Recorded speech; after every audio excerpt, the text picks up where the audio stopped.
Hey, welcome to Ideal Life Seekers channel. Today we're going to combat your fears. What is fear exactly? The Mayo Clinic defines it as an unpleasant feeling triggered by the perception of danger, real or imagined. So does fear have a purpose? Yes. Fear is to ensure our survival. I read once that fear can be likened to a radar always scanning the environment for what can go wrong. It is there to protect us, to keep us away from danger. The problem is the brain interprets change as a threat. We're hardwired to resist change. But is all change bad? Of course not. Our brains, though, they're interpreting it as a threat and possible danger. Therefore, it's natural for fears to pop up when creating our ideal life. Because in order to create our ideal life, we're going to need to change what we're doing, right? How can we make our lives better and create our ideal life if we don't change things, right? So this is a change that we want, but our brains don't recognize that without a little bit of help. Our brains come up with so-called reasons why we can't change, reasons why we shouldn't change. When we take a good look at these reasons, though, we see that they are actually fear and not real reasons at all. Les Brown gives us a different definition of fear. He says fear is false evidence appearing real. That really sums it up. There was a study published in the journal Behavior Therapy that showed that 91.4% of our fears never become reality. 91.4%. That is a lot. Yet people allow fear to stop them from doing what they want all the time. How do we combat fear? How do we rise above it and do what we know we need to do to get the results that we want? The first defense is recognizing fear for what it is. When our minds present us with reasons or excuses that would stop us, we need to see that for what it is. We need to recognize that these are actually due to fear. Some common fears to look for are fear of what people think of us, fear of failure, fear of success. I'm not enough, I'm not smart enough, strong enough, good enough. Making money is hard. I don't have enough money, I don't have enough time, and so on. The economy is bad.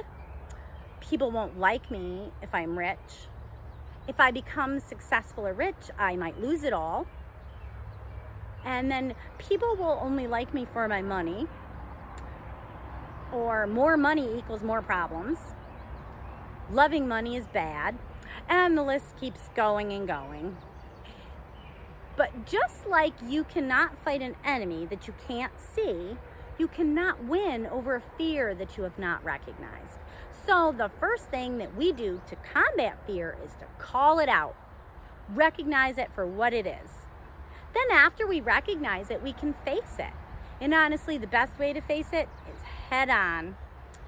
Take it apart, examine it, and then use your ability to reason. Many times when I have done this, I found that the fear was really quite silly and unfounded.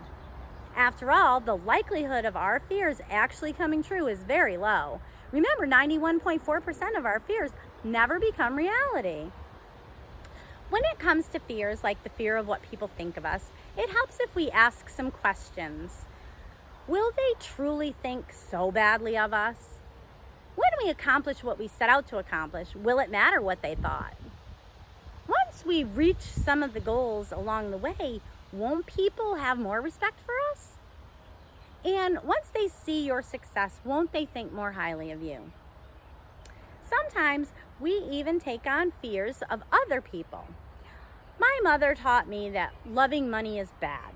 I took that on and believed it for many years. Now I see that money is just a tool. It can be used for good or bad. Money itself is not bad. It's how we use it. And it can be used to do amazing things. So I realize now that being afraid of making lots of money because money is bad is irrational and it should not affect me. I will do amazing things with lots of money. There is something to keep in mind no matter what fear you are dealing with or where it came from, though. Picture yourself after you have succeeded, being, doing, and having all the things that you desire. Really see yourself there and contemplate the way it feels, knowing that you succeeded. When you are on that side of success and accomplishment, will any of the fears that you could feel matter? No way. You will feel triumphant. In fact, the more fears you had to overcome, the better the feeling. Knowing that you won, that you worked through the fears to succeed, will prove to you your own strength and stamina. How great will that feel? Now, I saw a fantastic TED Talk by Ferriss. The title was, Why You Should Define Your Fears Instead of Your Goals. Tim explains a process that he uses to combat fears. I will briefly describe the process here, but I would highly recommend that you watch it for yourself and take notes. First, you define the fear. Then you figure out how you could prevent it, if it can be prevented. And then you figure out if it happened, how could you repair it? And next you would write out what the benefits would be of attempting what you want to attempt. So look at all the benefits. And lastly, write out the cost of inaction. What will your life look like if you do not do this in 6 months, a year, 5 years? Tim Ferriss's process is brilliant. It covers all areas worth considering when examining fears. It gives you the full picture. After going through this process, you can truly say if a fear is a real concern or just something getting in the way of your plans and dreams. And you will have figured out practical ways to deal with the fear through prevention and repair. In summary, to combat fear, we first need to define the fear. Then we dissect it and examine it. Using reason, we find that most of the time our fears are unfounded, not really as bad as it seemed at first, and not worth giving up our plans to create our ideal life. Remember Les Brown's words, fear is false evidence appearing real. So we face it head on and we do what we know we need to do to get the results that we want. I hope that you found this information helpful. Please leave me a comment below and let me know your thoughts. Subscribe if you haven't, and stay tuned for more information that will help you create your ideal life.